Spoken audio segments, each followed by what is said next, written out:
Hello and welcome back to your own channel Indian Defense Analysis, where we bring to you all the latest development happening in the defense sector.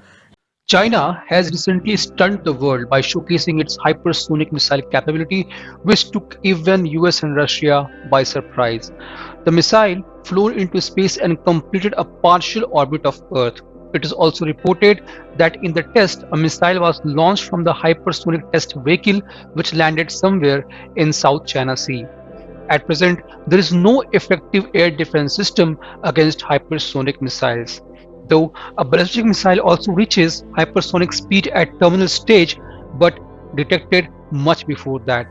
In contrary, hypersonic missile maintains the hypersonic speed in most part of their journey, making their detection very difficult compared to a ballistic missile.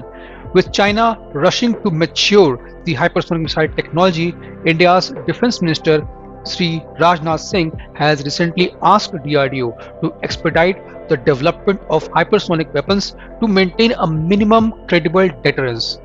As reported by Times of India, DRDO is planning to conduct the third test of its hypersonic launch vehicle HSTDV in early 2022.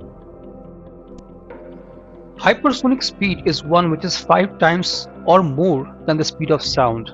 HSTDV is an unmanned scramjet vehicle with the capability to travel at a speed 6 times that of sound.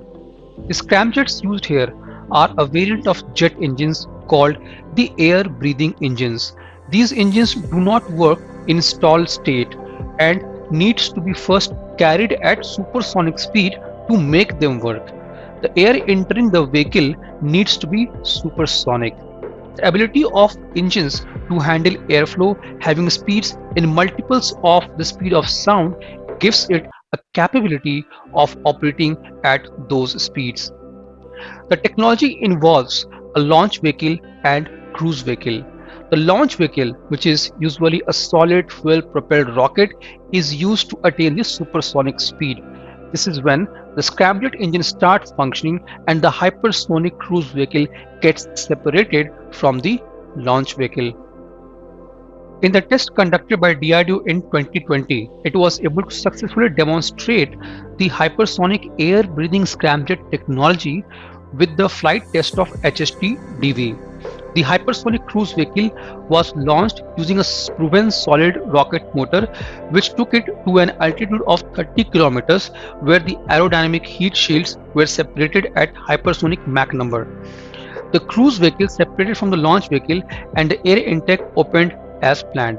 The hypersonic combustion sustained and the cruise vehicle continued on its desired flight path at a velocity of 6 times the speed of sound, that is nearly 2 kilometers per second for more than 20 seconds.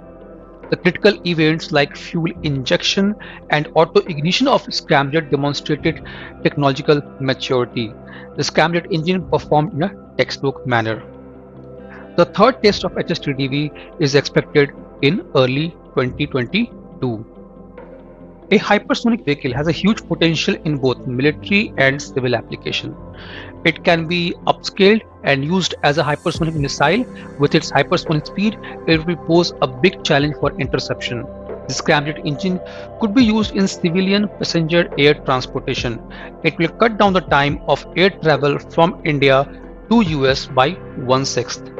Hypersonic vehicles can also put satellites into orbit at a low cost. A hypersonic missile will give India a global reach in targeting places and striking them because of its speed.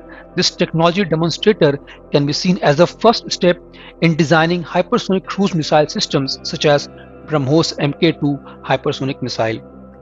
An air-launched version of BrahMos hypersonic is under consideration too. This was today's update. Please let us know what is your views about these in comment section. Feel free to post your comments and suggestions about any topic related to defense sector on which you want to hear from us. With this, I would like to say goodbye and Jai Hind friends.